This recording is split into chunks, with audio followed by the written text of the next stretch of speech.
Hello, everybody. JJ Hardy here with Victory Leadership Coaching, and we're doing the Friday leadership training. Whether anybody joins me or not, I love doing these because it's just a little bit more than my average stream, and I get to provide strictly education from the point of view of JJ Hardy, the coach, which is what I've been told I have to refer to myself. What I have to call myself from now on. Hannah decided to join today, and I love it when she comes because she has a great point of view. And she's going to learn by the end of this call that she actually is good at conflict resolution, which is our topic for the day. So, Hannah, how are you doing today?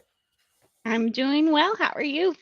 Well, I'm here, and life is good. I can't really complain too Awesome. much. Nobody listens to complaining anyway. Right? Including me. I usually listen to problems and solutions. Yes. Okay. So conflict resolution, and I took a little bit of self notes here, and the few things that I wanted to guide me. I came up with some stuff that's going to guide us through this conversation. So I want to talk about courage under fire, communication strategy, emotional intelligence, which is one we've talked about before, but these are all in relation to conflict management, and then also mediation. Those are all very important aspects of conflict and how to resolve them. So we'll start off with courage under fire. And when I say courage under fire, what I'm really referring to is getting that experience and turning all conflicts into a learning situation, which is how we should look at everything if we're a leader, because that's how we get better all the time. If you just write off every bad situation you have as a bad situation, and you don't take the time to do an analysis on it and learn from it, then you're really missing out on an opportunity. So courage under fire, it's very important, and that kind of goes to the next subject of two down, of emotional intelligence, which we're going to touch on in a minute. I've talked about it before. Those of you who don't know what it is, I'll reintroduce you to it before I start rambling on about emotional intelligence.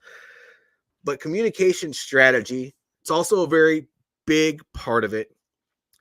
And when I think communication strategy, especially when you are a lot of people in my audience, they are in a human resource role or a CEO role.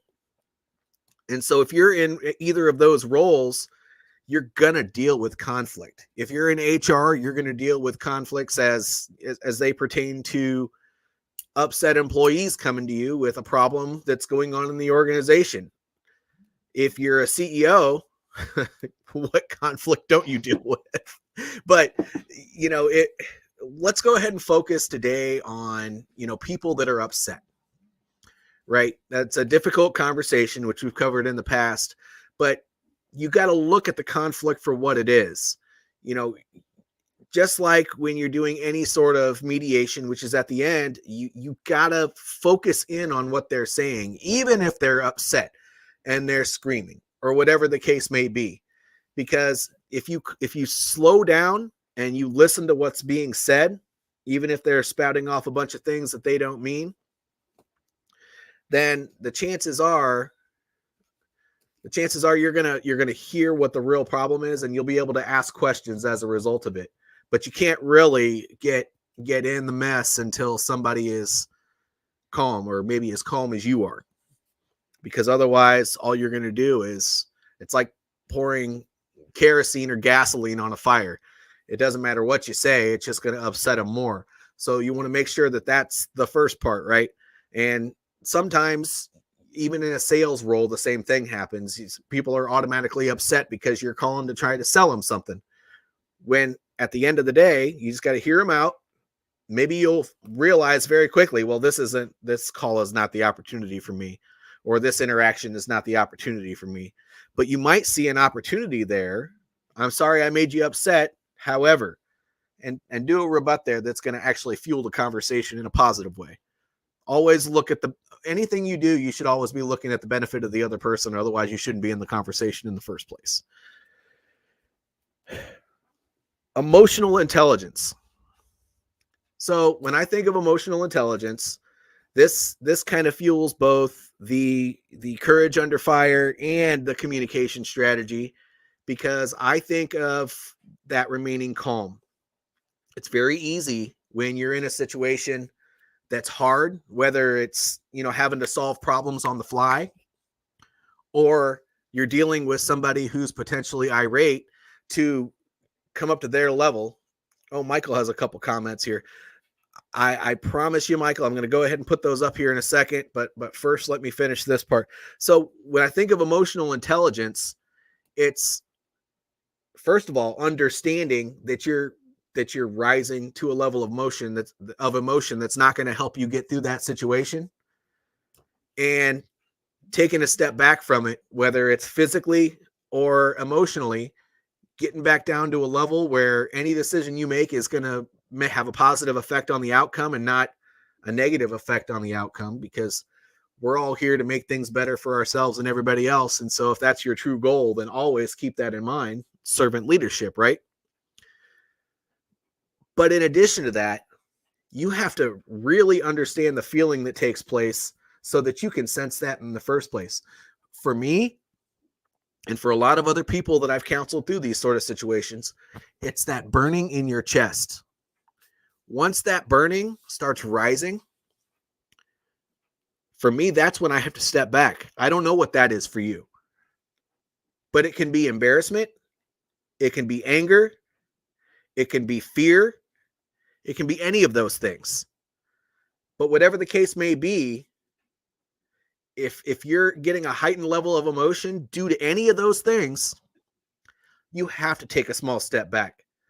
Tell the person you're talking to, hey, look, I understand where you're coming from, but we have to disengage for a second, because I have to get myself together so we can have a good conversation about this. Most people, when you say something like that, that'll end positively. Some it doesn't. Now let's go ahead and see what Michael said. So first, he said, courage is the action in the face of fear or the unknown. You're so right. You're so right, which is why conflict resolution is so important, because when you're facing that unknown, whether it's with another person or just in a situation that makes you feel uncomfortable, you have to guide yourself through it. And the other thing he said was, I think it's better to let them vent, get it out, and then go to a state of understanding, which when you are a servant leader, I think I touched on this, but I didn't put it so eloquently, is when you're a servant leader, you have to do this. It's part of everything that you do. You have to keep the other person in mind. If you are on a team and you're the leader of that team, your opinion is what will ultimately drive the decision. But that decision should be based on the needs and the best interest of the entire team. Otherwise, you're missing something. I'm not going to say that you're doing the wrong thing, because there are times where you have to make something that's a best business decision, and that's not, and ultimately that'll benefit the team, but it might not benefit everybody. So it's got to be the overall best decision. And he also said emotional intelligence is all about navigating yours and others. Oh, here we go. I can read it better when it's up here. Emotional intelligence is all about navigating yours and other people's emotions and being able to control them, and therefore being able to control the situation to at least an extent. Let's touch on that a little bit. As my buddy says, let's unpack that a little bit. I want to think of that word control. Okay. So I'm not exactly a young man anymore, but when I was younger, especially in my 20s, I wanted to be in control of everything. Let's be careful how we use that word, because we're not in control.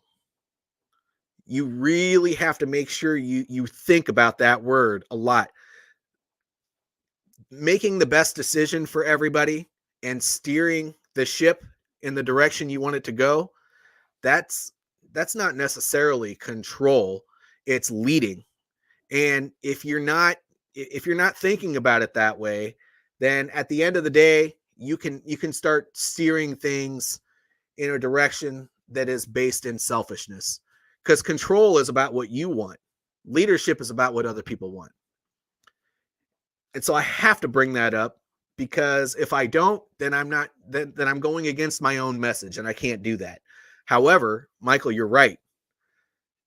If you jump to somebody else's level, the situation's going to get bad, especially if it's somebody that's, gosh, politically correct. Oh well, if they're pissed off. Okay, so touche. Yeah, thank you.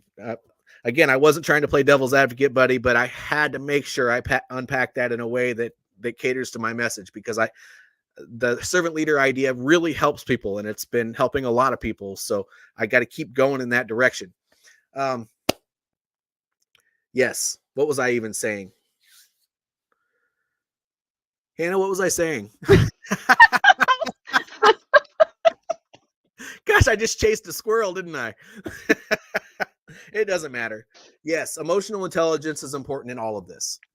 But you got to keep servant leadership at the top of your mind.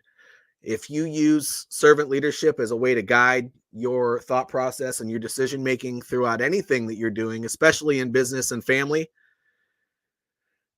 then your outcome will be a little bit better.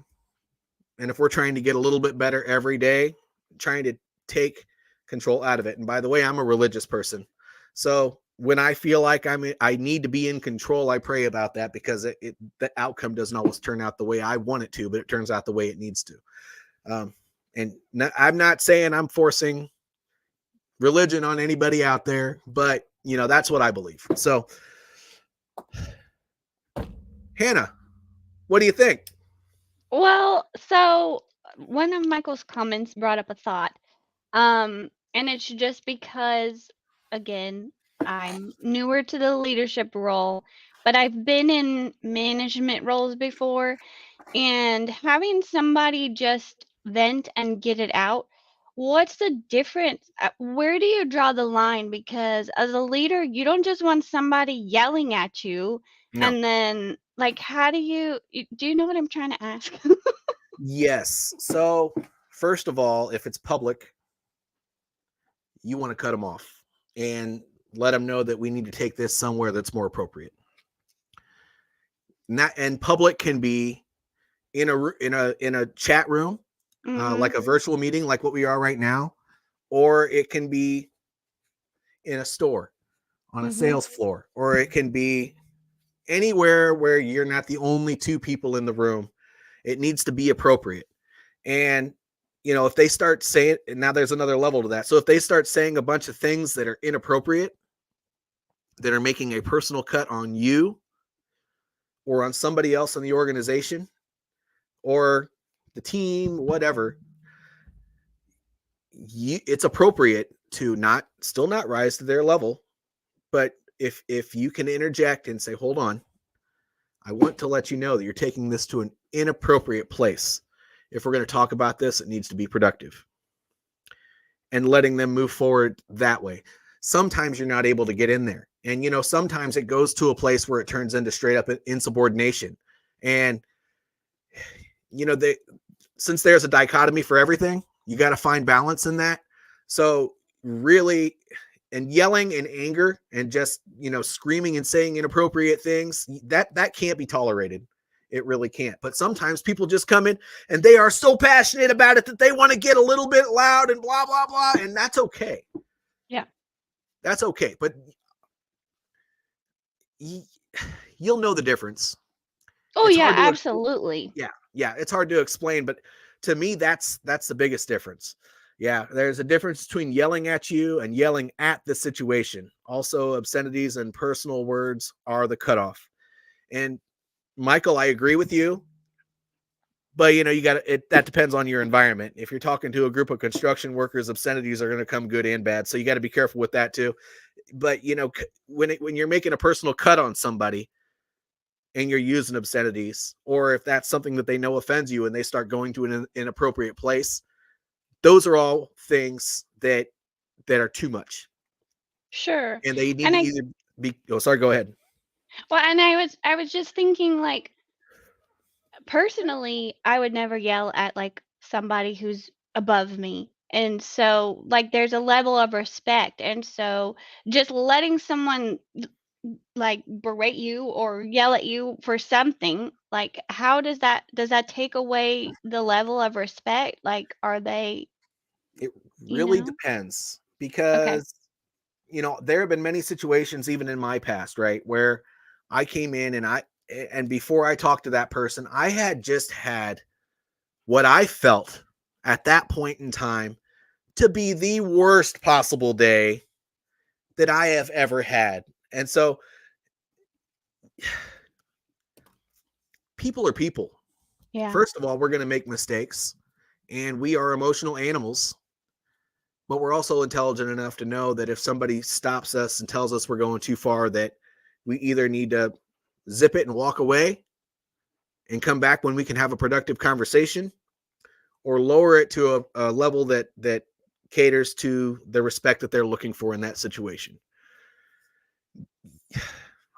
A little bit of loud talk when you're talking to a senior, it really just depends.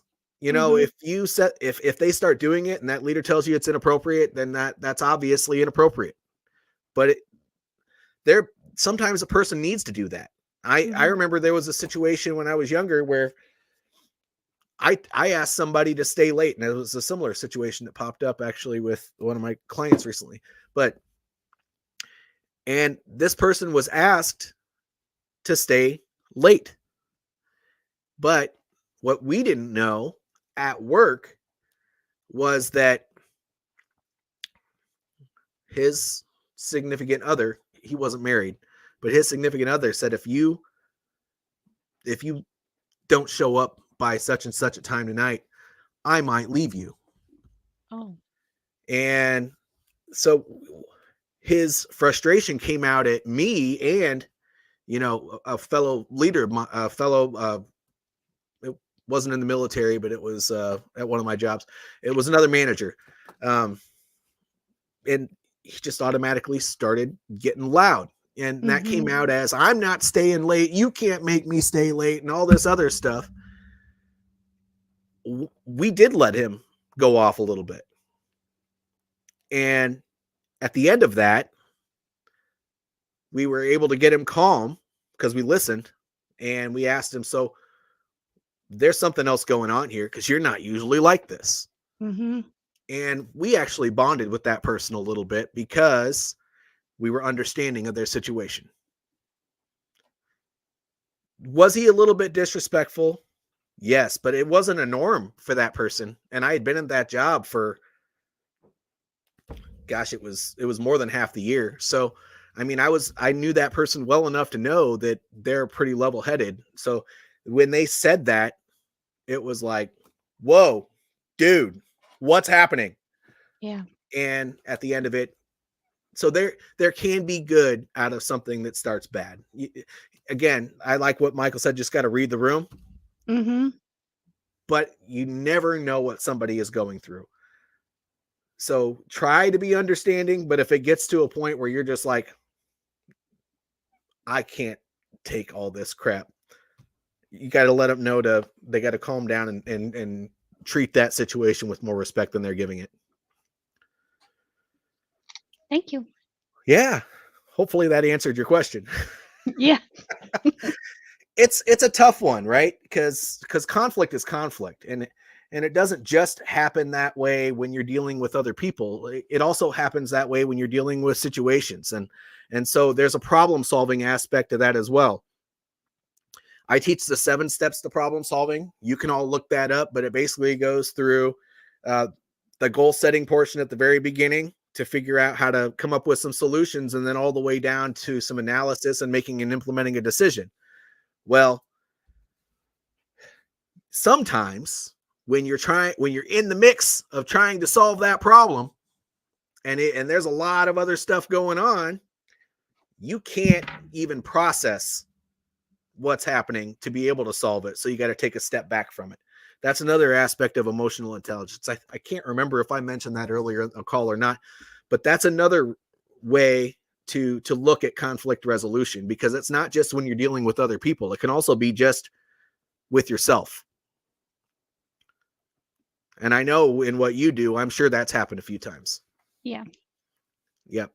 Because, I mean, you have, most of the time, you just have you and the occasional phone call you make to your mentors, which that's when you can get the second set of eyes on things. But in the moment, typically you only have yourself. So Right. that's a big one for somebody like you who works in kind of an independent role like that. Yeah. Anything else? No, that was the big one. That was a big one. That was a big one. That was a big one. That was a lot. I mean, you said a Yeah. lot in a little, and there was no easy explanation for that one either, because there's, it's not like coloring a straight line. There are some Right. answers where it's like this. Yeah. So, yes. All right, everybody. I say this at the end of every single one of my videos, but I'm going to start with saying that if you want to be a part of these calls, you either got to take my course or you got to pay a membership fee, and that's $60 a month to have access to it. I'll invite you for a couple calls for free, but after that, there's no such thing as free chicken. So this is great for you to participate in the conversation, to comment on the side. But if you want to be here and you want to do the laughing and joking and problem solving together on these calls, you gotta pay the piper. So other than that, if you see value in this and you think somebody else might need this information, then like it, subscribe to it, share it, repost it. But if you just want it to stay within your own audience, then comment on this and keep the conversation going. And it doesn't matter what platform you're on, because it works. If people see that you have something to say about something and they're in your audience and they typically talk to you, then they're going to have something to say about it too. That's all I have to say about that. This is JJ Hardy, the coach with Victory Leadership Coaching, here with Hannah, and we are signing out.